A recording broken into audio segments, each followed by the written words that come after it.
Travelers on the Nairobi Nakuru Highway experienced a harrowing ordeal on Friday night, enduring over 12 hours of gridlock in the Kimende area. The traffic snarl-up, which began around 5 p.m. near Limuru, escalated into an unprecedented standoff, leaving countless motorists stranded overnight. As night fell and temperatures plummeted, desperate travelers lit bonfires along the roadside to ward off the biting cold. The scene of illuminated fires and parked vehicles stretching for miles painted a bleak picture of the night's frustrations.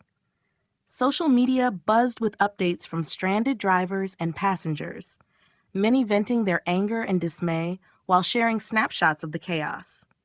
The congestion affected not only those heading to Nairobi, but also thousands traveling westward for Christmas celebrations. The holiday cheer quickly turned into exhaustion as overlapping vehicles worsened the gridlock, rendering police efforts to manage the traffic ineffective. By Saturday morning, the highway was still at a standstill, with no immediate resolution in sight.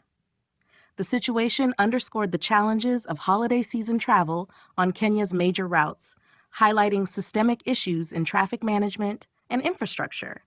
For many Kenyans, this episode serves as a grim reminder of recurring transportation nightmares during festive periods. While travelers embark on their journeys filled with anticipation for family reunions and holiday celebrations, poor planning and mismanagement continue to turn these moments into tests of endurance. The incident has sparked renewed calls for authorities to adopt long-term solutions, including stricter enforcement of traffic rules, efficient use of alternative routes, and enhanced communication during high travel seasons. Without such interventions, such gridlocks threaten to become an annual ordeal, overshadowing the joy and unity that the festive season represents.